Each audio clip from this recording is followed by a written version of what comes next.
Welcome to the Behind the Girl Boss podcast, where every woman's journey takes center stage. Join us in this safe space as we explore the ins and outs of business, career, mental health, the music industry, and more. Whether you're a go-getter or a dream chaser, we've got stories for you. Follow us on Instagram and TikTok for an exclusive backstage pass. Get ready to be inspired, empowered, and entertained. Welcome to the ride. Hey everyone, what's up and welcome back to the podcast. I'm literally looking at the date right now. Okay, this is going up a day late. I'm so sorry. It's going up on Wednesday, but I was just in Boston for the weekend, so I'm a little bit behind on my stuff, but it's such a fun time. I met up with my best friend Jordan, who actually edits the podcast. And we had a fun time. It was so relaxing and I just love being with them, and it's just always like a good fun time. So yeah, I'm back and I'm better than ever.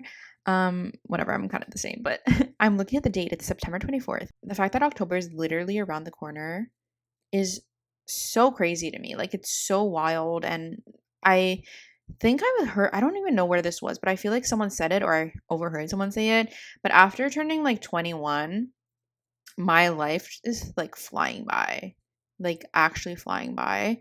And it's quite scary and daunting and stressful, but yeah, life is crazy, life is quick. But anyways, that was my weekend. We're gonna get into our little mantra of the day, and today's mantra is allow yourself to feel, don't ignore and hide your feelings, and try to hear and accept them. I think that's super important and honestly crucial in every aspect of our lives. I feel like sometimes I just push things to the side or try not to feel them or try not to acknowledge them, but no, like we have to acknowledge our feelings, we have to process them. So allow yourself to feel, don't ignore and hide your feelings, try to hear and accept them. That is today's mantra. So today on the podcast, we have Jessie. Jessie is the founder of All Places, which is an inclusive and advocacy-driven law firm supporting female, non-binary, and male-aligning startups and ventures. Jessie's success came with a deep appreciation of how gender norms and unequal access to capital contribute to a systematic lack of opportunities for women identifying entrepreneurs and executives. Jessie's personal vision and passionate advocacy are fueled by the desire to create true change. All Places is basically the culmination of her expertise and ethos, a space for women to formulate businesses of all kinds, receive trusted legal and strategic guidance, and ultimately cultivate long-term financial success. We had such a good conversation. It was honestly one that I've never really had on the podcast before. We spoke all about her firm. We spoke about money, terms that I don't even know to this day, like by heart, and we just had a really good conversation and I really enjoyed it, and I really loved our kind of like how our conversation went, how she was asking me questions as well. I never really had that, so it was really a fun experience. So yeah, if you guys are interested in listening to this episode, just keep on listening because it's about to start. Hey everyone, what's up and welcome back to the podcast. So today we have Jessie with us. So hi Jessie. Hi Amanda. So nice to have you. Do you want to start off by telling us a little bit about yourself, who you are, what you do? My name's Jessie Gabriel. I'm the founder and CEO of a company called All Places. We are a mission-driven law firm, really focused on gender equity in the capital markets, which means who's making money, who's allocating money, who's raising money. And I was born in Long Beach, California. Love that. Love California. I've never been to Long Beach, but I've been pretty close multiple times. But everyone always speaks about Long Beach, so I definitely have to visit one day. It's very nice. It's like LA, but more manageable. Love that. So before we jump into all of that you were discussing, I like to do a little hot seat segment to kind of just break the ice and know little fun facts. So the first one is, if you could have dinner with anyone, past or present, dead or alive, who would it be? My dad. I know that's not the That's a good answer. That's not the professional answer, but my dad passed away 5 years ago. So when I think about someone outside my family, and this is an easy one because it kind of ties into my business, it would be Justice Ruth Bader Ginsburg. Yes. Good answers. Love that. What would it be for you? Do you answer these questions too? Oh my God, I don't, but let me think. I don't know if you know Shay Mitchell. No, who's Shay Mitchell? She's a Filipino actress and I'm half Filipino, so I feel like it'd be cool to like sit down with her. She also has her own like luggage business, which is called Base. So I feel like it would just be fun to like speak to someone in like my own culture that's made it really big. Yeah, cool. The next one is, what's one book or podcast you recommend to everyone you meet? Why We Sleep by Matthew Walker. So it's not a book about, female entrepreneurship. It's not even by a woman, but sleep is very cool and interesting. I Hmm. got into sleep, I don't know, maybe 10 years ago. Reading that book just made me really understand in a way that I definitely didn't before what happens when you sleep and why it's important. And understanding that made me focus more on it. No, Kind I of a definitely love to read sleep that. nerd. It's Hmm. also it's relatively easy to read given that it's written by someone who's, I think he's a PhD, he's a scientist or something. So Why We Sleep. Okay, I'm definitely adding that to my list because Good. I'm also like interested in stuff like that, like the brain Mm. and like how things function. Like I think it's really cool. So I definitely will be reading that. And then the last thing is, what's one thing you can't start your day without? Glass of water. Okay, So yeah. it's so boring. And then after that, I like to get a little, this is related to sleep too, but I love to get some sunlight in my eyes, Hmm. which is much easier now that I live back in Southern California. It was much Yes. harder when I was living in New York. Even when the sun's out, it's kind of blocked by all the high rises. Hmm. And then I like to go for a short walk. Okay. Just for me, getting my body moving a little bit Yeah. is really helpful. No, I totally What's get. yours? I always start my day with coffee, which maybe I should drink water before I have coffee, but that's a whole I other mean, thing. coffee's mostly water. Yeah, that's true. And then I don't do this every single morning, but I'm trying to incorporate it. But I like to do like a little journal, just like free writing. Mhm. I would love to like have like a dream journal. Like I know a lot of people do that. But for myself, maybe I'll figure out why I don't dream much when I read that book. But I either don't dream or I never remember any of my dreams, which is unfortunate. But I would love to like do that if I had them. That's so interesting. Yeah, I don't, people have such a different relationship to dreams, Hmm. and dreams still seem like such a big unknown. There's Yeah. so much about the brain, about us as human beings, about how our bodies work. It's still very mysterious. Yeah, no, 100%. So something I like to ask everyone on my podcast is what is something that you do for fun for yourself that many people may not know that you actually do? Last year, I started taking singing lessons, Okay. and I would say I started off, I would consider myself totally tone deaf and no pitch and really pretty hopeless. But for some reason, I just felt compelled. I was going through a period where I felt really a need to connect more to my voice. And so I found a voice coach who would take me on, and I did 6 or 7 lessons with her. And I definitely improved. I'm not a great singer. Don't ask me to sing on your podcast, please. But it really made me love singing more than I used to.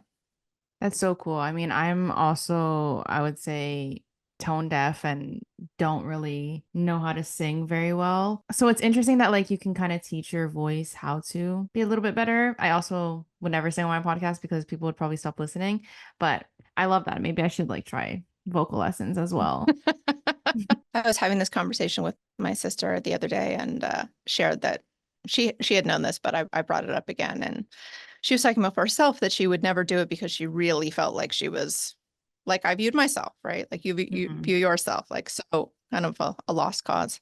And I said the same thing that you just said, which was that it's really about, which I didn't know, about training, about figuring out how to use that tool, even if that tool isn't like the sharpest or the Mhm. coolest or the most beautiful. Once you can learn some basic techniques to connect to it better and use it a little bit better. So I have a little bit more control. And being able to control it, at least for me, makes singing more fun, even though I'm Yeah. not like perfectly on pitch, but it just makes it a little bit more fun. I highly recommend it to anybody who's curious. Yes, I will definitely look into that because I would love Yep. to like sing a little bit on like key and everything. Right now it's very just not good, but maybe I can train it a little bit. Do it. But growing up, did you always see yourself working in this type of field, or did you have a different path in mind? I didn't have a specific path in mind growing up. My mom said that when I was little and people would ask what I wanted to be when I grew up, I would say that I wanted to be either a cocktail waitress, a baseball player, or Chief Justice of the Supreme Court. And I guess this was all based on the outfits. I thought the outfits were really Hmm. cute. There were no lawyers in my family, so it wasn't that I saw lawyers and thought, oh, this is what I'll do. I went into college thinking I wanted to be an anthropology major because my mom had done some archaeological work when I was growing up, but it just didn't fit. And then I thought I was going to be an economist. And then I did worked at a think tank and that didn't fit. And then my best friend happened to be a lawyer, and so I went to law school. No, I love that. I feel like it's so interesting too, because even myself growing up, I feel like sometimes we're so young to like know what we want to do. It's so difficult. Like my brain has been like all over the place. And then when you try things out, you realize, oh, like I actually don't really like this. And I feel like it's so frowned upon to like change majors or change careers. But at the end of the day, I think if you're not happy doing what you're doing or what you're studying, like it's okay to change. I completely agree. I find it crazy as I've gotten older that we expect kids, basically, right? When you're Mhm. applying to college, when Yeah. you're a teenager, to somehow know this is my life's path. So this is what I should study now because I somehow know what I'm going to want to do 30 or 40 or 50 years from now. Yeah. And it just doesn't work that way for Yeah. most people. Yeah. I know you said your best friend went to law school and then you were like, oh, like I'm gonna go to law school. But do you think growing up you've experienced anything, whether it be with like your family members or just experiences that you had kind of pulled you towards law as well? I definitely grew up in a very logical environment. Both of my parents, I would consider very logical people. Hmm. And then I think there is probably, if I'm delving really deep, Amanda, I think there's probably something about the law that provides a sense of safety and security and certainty Hmm. that was and is appealing to me. Yeah. So there probably is some like deeper stuff under there, Yeah. but in the like on the surface, what happened was my friend Carrie was a lawyer and we're a lot alike. So I thought I was going to be an economist, and then I decided I didn't want to do that. Hmm. And I thought, well, Carrie really liked law school, so maybe I'll really like law school. And then I did. Yeah, I love that. And after you were done law school, you went into like a career in big law. What was your first job out of law school? I started at a huge law firm in New York called Cravath, Swaine and Moore. And Okay. I went there because we did on-campus interview. Law firms would come to the law school and they'd interview us, and then they'd select people to come back to the law firms to interview. Again, no lawyers in my family. So Hmm. you could have listed off 100 law firm names and I never would have heard of any of them. Yeah. So I really went in pretty open-minded, but also thinking, as we do, particularly when we're younger, I should go with the one that's the best. Yeah. Yeah. So I got an offer from Cravath, which was the best. And that's where I went. So I spent a summer there and then I started there after law school. And it was, some things about it were so great. Again, this was a completely new industry for me. Hmm. Some things about it that seemed really sexy at the beginning. Like the first day we arrived, this is back in the day, we got Blackberries that at a time when it was unusual to be constantly attached to your Yeah. work device. But we were like, oh, this technology, this is so fun. We're so Yeah. important. They might have to get in touch with us at any moment. And it was exciting. I mean, I worked all the time and some of it wasn't great. And some of the people I worked with weren't great. And some of the people I worked with were really fantastic and inspiring. For me, I was making a lot of money, Hmm. like more money than either of my parents had ever made. And that was really significant for me. Yeah, for sure. And what made you want to transition from Big Law to launching your own business, which is All Places? Like, what motivated you to do that? I have a story that's probably similar to other entrepreneurs you've had on here, and I don't know I'd be curious to hear what your story is, what motivated you to Mhm. create your own thing, to create this podcast, to be creating content. I kind of carried on in this job thinking, oh, I'll never stay around and be a law firm partner. I mean, Hmm. look at the lives these people have. Like, it's not very appealing. Yeah. They still work all the time, right? But through a combination of, personal events, I ended up staying with this firm. And when I say personal events, I mean sometimes big things happen in your life, which are not the best. Yeah. And you think then, oh, maybe now is not the time to be making a career change or a job change, or, you just want some peace. Hmm. So I ended up staying. I left New York. So I left Cravath because they're only in New York. I moved to Columbus, Ohio. I started a firm called Baker and Hostetler. I then left Columbus, Ohio, moved to San Francisco, and was working remotely for the same firm. During that time, this firm got, arguably the biggest legal case of the last decade, which was they were responsible for handling all of the legal work around the Bernie Madoff Ponzi scheme. Okay.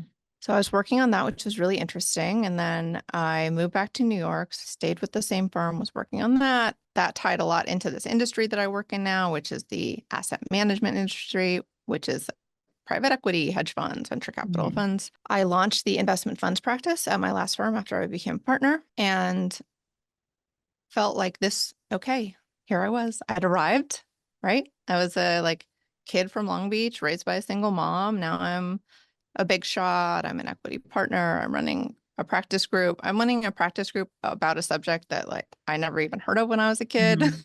I Yeah. didn't even know that industry existed. And I just wasn't, I didn't love it. There were a lot of things about it that I didn't love. And then, I started off with you talking about my dad. I Mhm. lost my dad very suddenly in 2019. And a week after that, I had a dinner scheduled with all of these women who were running funds, venture funds and private equity funds. And it was actually that night at that dinner that those women said, Jessie, you could do something for us.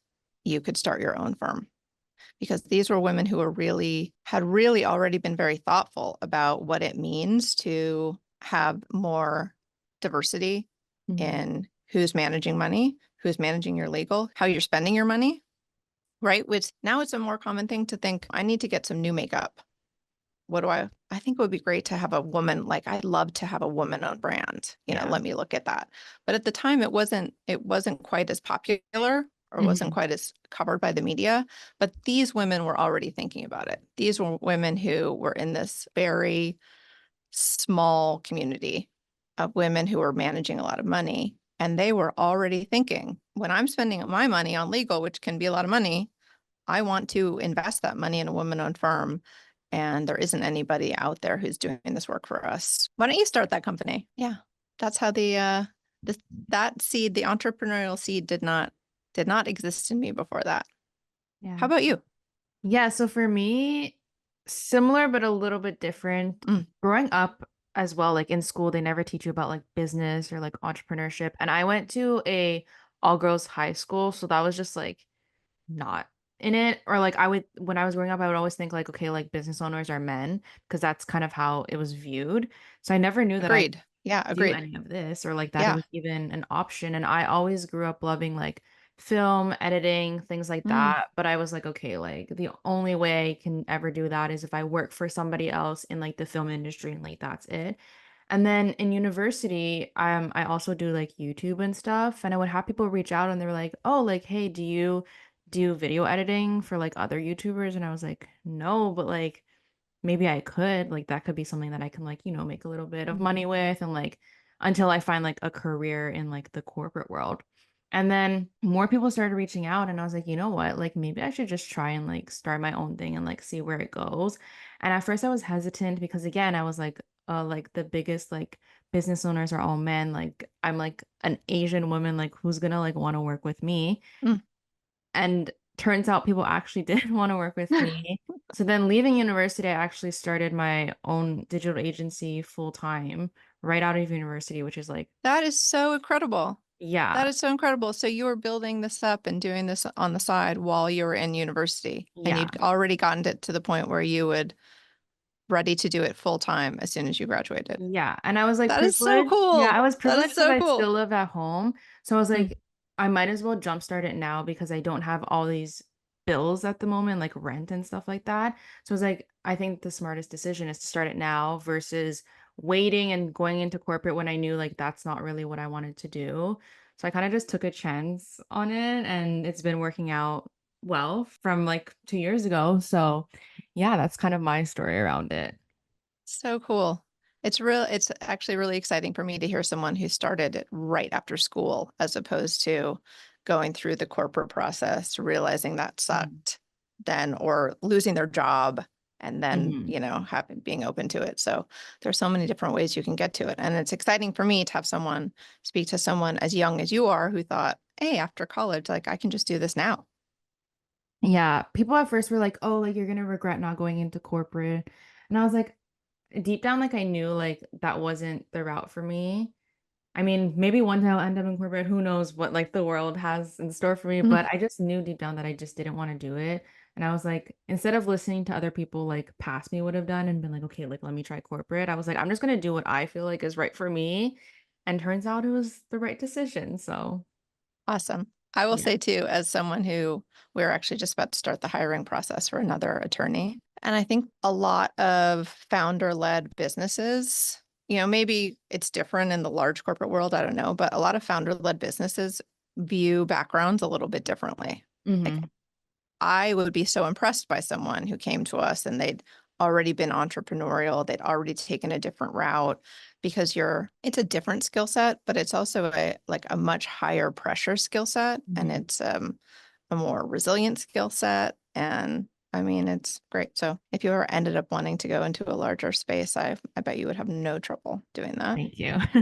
Thanks. So, All Places is the first of its kind law firm focusing on closing the gender equity gap in capital markets. What kind of inspired you to focus on this sole mission? I mean, obviously there's other things that you focus on, but what inspired you for that? Like I said, thought I was going to go into economics. So Yeah. I like data.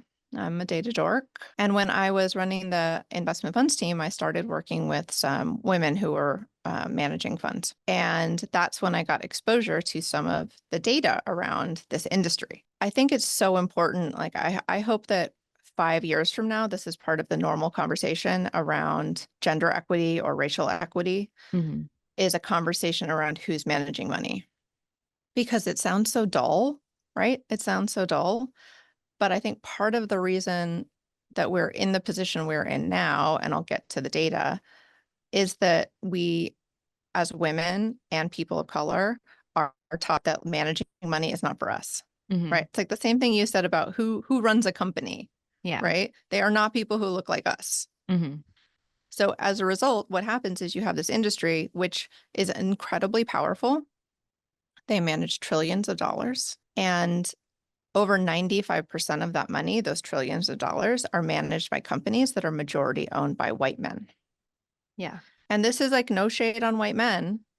And it would probably be better for all of us if there were more diversity in that community that has so much power, so much influence, at least in this country. Yeah. So that was it. It was seeing those numbers. So, the data aren't very complete.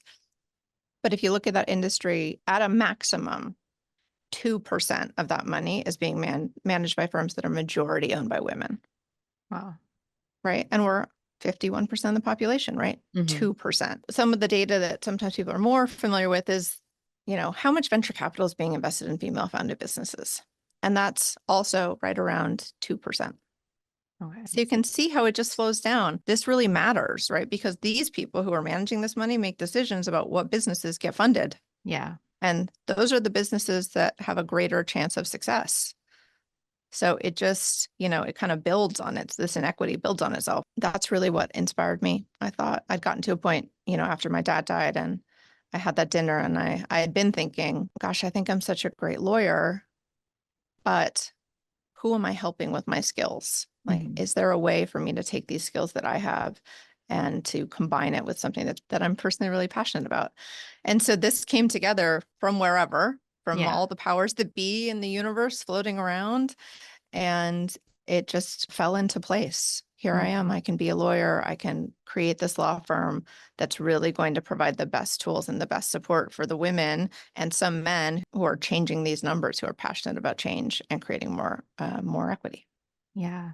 Do you have any success stories that you can share from your law firm that you've helped women secure these things? I can share a couple. One thing that I've spent a lot of time doing and that we do a lot of at All Places is community building.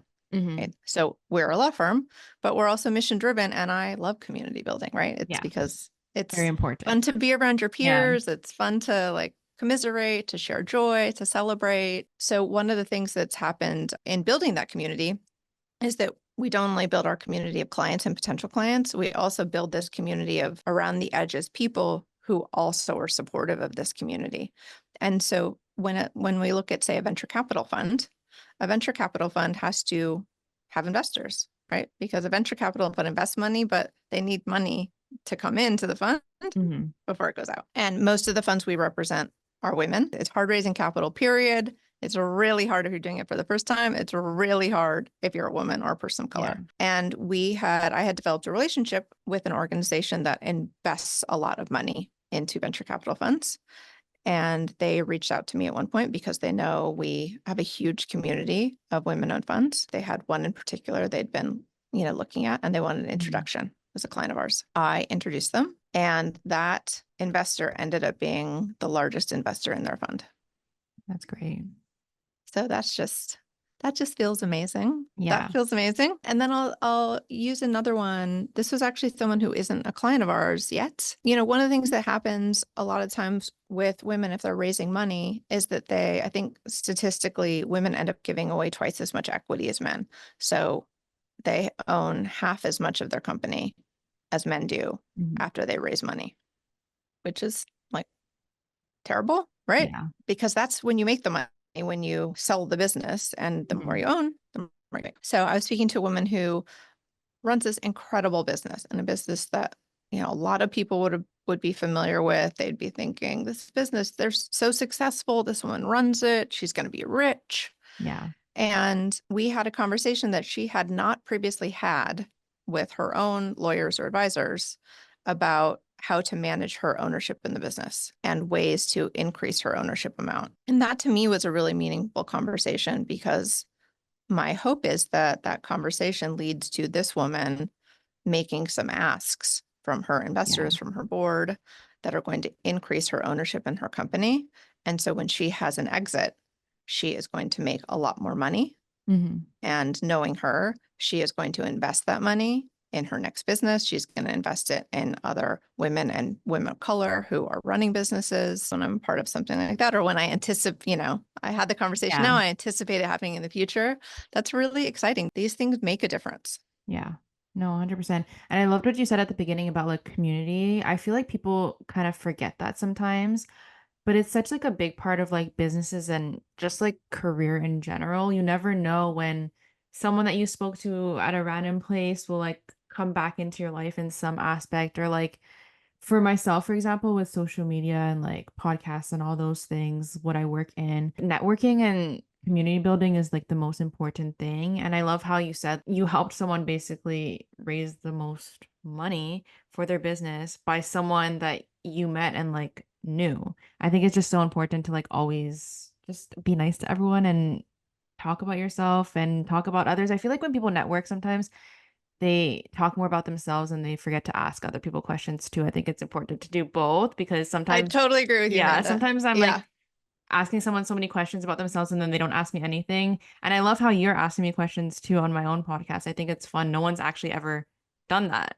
So I think it's cool. Thank you. Well, it makes it more interesting for me too. I don't really Yeah. want to just talk about myself. And every time I meet another entrepreneur, there's always something interesting that I can learn from them Yeah. every single time, right? There's always something interesting about their story, about how they failed, about how they've succeeded. That's going to be a little bit different than mine and what I've Yeah. heard. So it's always really exciting. We've had a couple of really exciting opportunities, come through our doors in the last 6 months. And they have been not necessarily from this like go out and be intentional and Yeah. target specific people. And they were people who just came into my life, who I met at a party, who I met at an event, and we just hit it off. Yeah. And we've ended up having really like wonderful friendships that also created really beautiful working relationships. I guess when I was at a law firm and we talk about networking, it always felt so stressful to me. Yeah. It always felt like I could never network enough.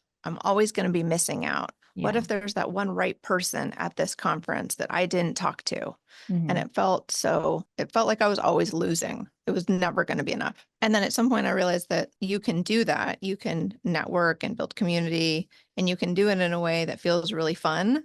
So Yeah. you can just be enjoying it when you're doing it. It doesn't feel like this heavy lift or like you're missing out. It just feels like I'm actually going to go to this conference on this subject that I'm really interested in. And I think the other people who are going to be there are going to be like me and going to be Yeah. people that I'm going to learn from and I'm going to want to talk to. And I'm going to be myself and I'm going to enjoy myself and I'm going to trust what comes out of it. Yeah. And what's come out of it has been great. Like you Mhm. said, you can just go and enjoy yourself and ask people questions and be interested and have fun. And that can be even more effective than going and, with like your kind of mental clipboard of like, these are the 25 people I need Yeah. to meet at this conference. And then I need them to be our clients or I need them to hire us and just different ways of doing it. Yeah, and I think like creating genuine like connections is more beneficial in the long run than just like creating connections because you kind of have to. I think you can also tell like someone's like authenticity when you're talking to them if like they're just talking to you because they have to versus like they actually care about what you're doing. Yeah. Like you said, are people asking me questions or are they just really Yeah. wanting me to like stand there and listen to them? Mm-hmm. Not knowing that at some point I'm already checking out because Yeah. like, I've already realized you're not really my people because you don't care at all about me and what I'm Mm-hmm, doing. You're exactly. not at all interested. Yeah. Yeah. So if there's like any woman particularly looking to start a venture capital fund and listening to this podcast right now, what are the first steps that you would advise them to take? The first thing that I would do is start talking to other women who are running venture capital funds. Yeah. I love that you asked this question because I want this question to be like as widely dispersed as possible. I want all kinds of women to be thinking about whether or not they should start a venture capital fund. Not because it's right for everyone, it definitely isn't, but Hmm. the community that has been thinking about starting venture funds and has been starting them has been really small and not particularly diverse. I would look at your community and see whether you have anyone in there who is a woman who is already running a fund and just ask for a short chat with them. In my experience, most women who are running funds are also kind of there for the cause. Like they Yeah. want to support other women who are interested, even though they're mothers, they're partners, they're, taking care of their parents, they're running a business, they're right. They have no free time and they will often make time Yeah. for other women who want to have these conversations. And if you don't have anyone in your network like that, which most people are not going to, that's fine too. You know what you can do is you can find them on LinkedIn and you can just Hmm. drop them a note and you will probably get a couple people who will respond and say, yes, I'd be happy to talk to you about that. Yeah. 100%. I agree. And then you start building your venture community, right? Which is going to be the single most valuable asset you will have if you end up Hmm. starting your fund. Yeah, for sure.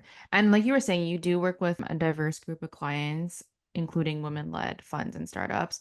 What kind of trends have you been seeing in the industry, especially regarding gender and diversity in entrepreneurship? What happened was during COVID, initially there was kind of a flood of money into the market. So a lot of companies were getting, venture funds were sitting on a lot of cash. A lot of that cash was going into venture-backed Hmm. startups, right? There was a lot coming in. And then there was this pulling back.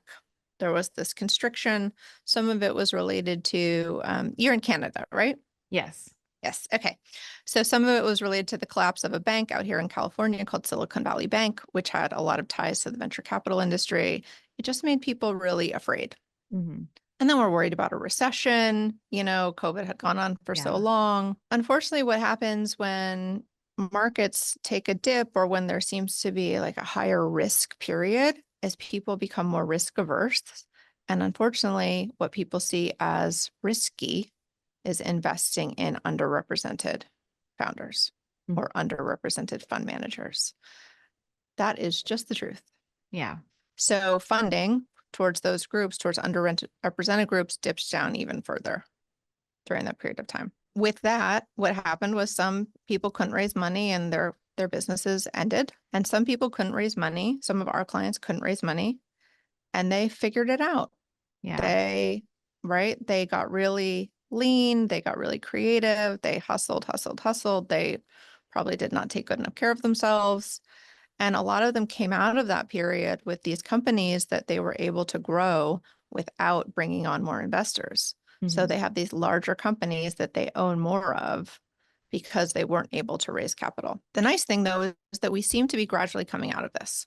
Yeah. So on the fund side, we're seeing our fund clients being more active, they're making more investments. And then on the startup side, we're seeing more startups being able to raise money. And so anecdotally, I can say that I think there are more women coming into the fund space. There are more Yeah. women starting funds. It's becoming a more normal thing. It's not becoming this like weird outlier. Yeah. You just randomly see a woman. doing it, it's becoming a little bit more normal. Yeah, And that's exciting. it That's is. really exciting. Yeah, especially during COVID too, like with women-owned businesses that really like skyrocketed because I feel like a lot of people had more time on their hands, maybe, or well, not maybe. I feel like I had a lot of more time on my hands being Mhm. home more. So I feel like people just kind of took a chance on themselves during COVID, and I think that was really fun to see just people doing things that they normally thought they weren't able to do. Agreed. Agreed. I think a lot of people too, they were in these corporate jobs and Mm-hmm. they were finally able to spend some more time at home, Yeah. either by themselves or with their families. Like you said, having some more time. And it also made people reevaluate priorities, right? So some people just started businesses because they were like, I've had a little more time or a change in perspective, and I don't want to work for these people anymore. Yeah. Like, I just do not want to do it. I want a better quality of life. I want more control. I want to live by my own values, not by some like corporate values that don't feel connected to me. Yeah. That's awesome. I mean, women have no problem starting businesses. Women have no problem starting businesses. Women are starting businesses all the time. Yes. Black women in particular, starting loads of businesses. The problem is that they just don't have the same funding opportunities. Yeah. Hopefully, with time, that'll change and Yeah. keep growing and growing. But for anyone that's listening right now that's an aspiring entrepreneur, what final advice would you give to them, especially women entrepreneurs, to kind of grow something, but to also keep their values and beliefs in check as well? I think it comes back to what we've already been talking about, Amanda, which is build and rely on your community. Mm-hmm. Build and rely on your community. And that's not technical advice, but as you're growing a company and you're bringing on investors, we have to be practical, which Yeah. is that obviously, ideally, we'd like to have these perfect mission aligned investors that will only take investors that we feel really connected to and really aligned with. And sometimes practically that's not possible. Mm-hmm. Sometimes you have a company that actually needs to raise money in order to survive. So you need to be practical about it and you need to be practical about the terms, right? Yeah. You could have somebody making you an offer like, I'll give you $1 million for 20% of your company. And you think, no, I don't want that. I think my company's more valuable than that. Mm-hmm. But if you need that money, you need that money. Yeah. And the best informed gut check is your community of peers Yeah. who have been through it, who can give you some advice, who can say, this is what I've seen. This is what I've seen. This is how so-and-so did it. That's my number one. Yeah. Back to community. Yeah. And I think like also not being shy to ask people questions because mostly, I mean, Mm, not every single person is going to be an open book and tell you everything, but mostly everyone will be. And I feel like a lot of like women entrepreneurs that I've been in contact with also want to see other women flourish in their business. So they're very open about the struggles they've been through or like any questions you have. Like for myself too, like I always tell people, if you have any questions, just ask me and I'll tell you. So I think it's really important to just not be shy to ask questions. agreed. Agreed. And it can be hard. It can be Yeah. hard, right? Because we also have this thing that's built into us of like, we don't want to be a burden on anyone. We don't want to Hmm. take up their time. They're Yeah. probably so busy. They don't want to bother with us.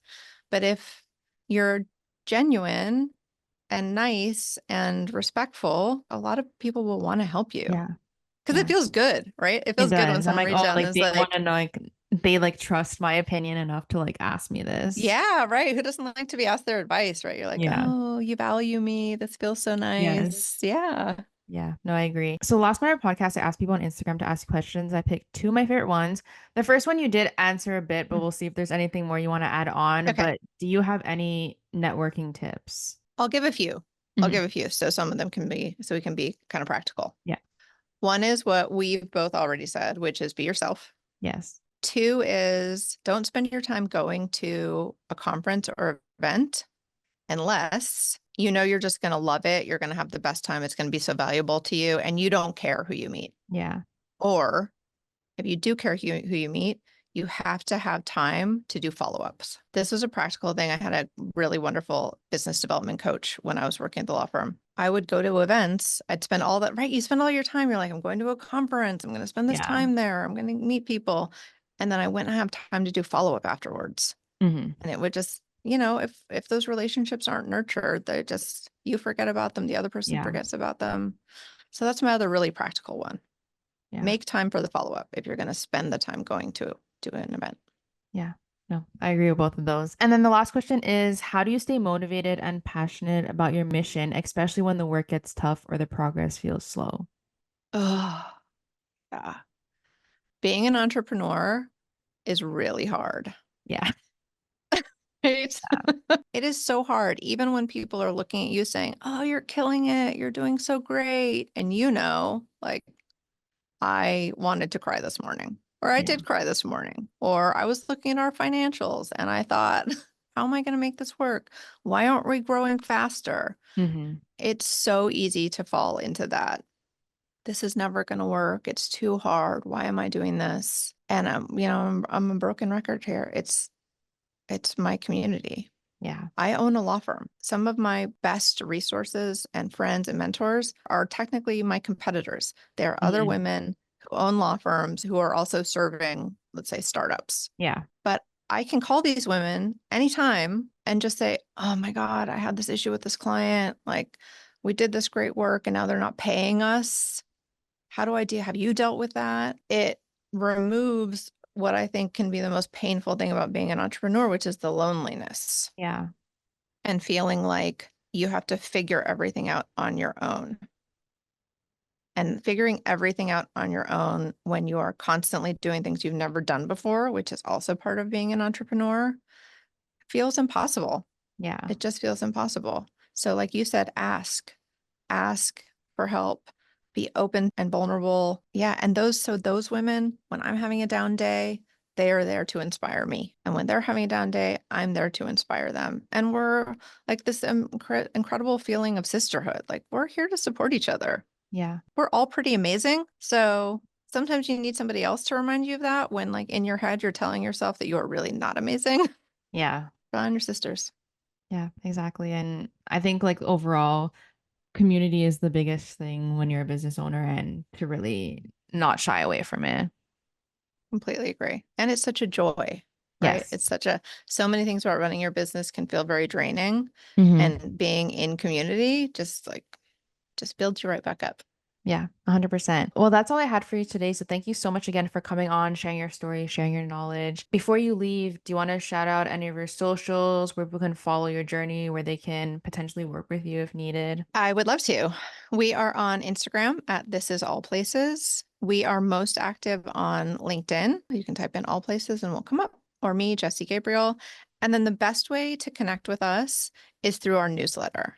So if you go on our website, if you just Google, we have excellent SEO. So if you just Google All Places, will be the top search result. You go on our webpage, which, by the way, is incredibly beautiful. We work with this spectacular branding agency. If you go there and you scroll down, you'll see an option to connect with us. So you can actually schedule a call with us right there. Or what I would recommend for everyone is signing up for the newsletter. I know we all get a zillion newsletters. So the beauty of the All Places newsletter is it's only once a week. The start of every month, you get an announcements email, which is like, this is what's going on this month, Mhm. and touching on kind of something we're all feeling in the community at this time of year. At the end of the month, you get an events calendar. We host a lot of events because we're building community. And so we'll also tell you where we're going to be or other events that we're not going to be at that we'd love to be at that we hope you're going to be Mhm. at. And then in between once a week, you'll get things like, something about a legal topic. You'll get something maybe this is what's going on in the venture fundraising market right now. You'll get like a story from one of our clients about what they're focused on in their business. And we do fun things like we send a holiday gift guide every year of all women-owned businesses. I love that. I will definitely leave the link down below so it'll be easier for everyone to find it just one click. But yeah, thank you so much again for coming on and sharing everything. I loved our conversation. So did I. Thanks so much, Amanda. Thank you guys so much for listening to this episode. I really do hope you guys enjoyed it. If you did, don't forget to go follow Jessie on all her socials. Go show her some love, support. If you want to follow me, please don't be shy. You can follow me either at Behind the Girl Boss or at It's Amanda Wan. You can check out my YouTube channel, It's Amanda Wan. I post every single week on there. And yeah, thank you guys so much for listening. Don't forget to leave a review, a rating, subscribe, follow wherever you're listening to it on. And I will talk to you guys next week. Bye, guys.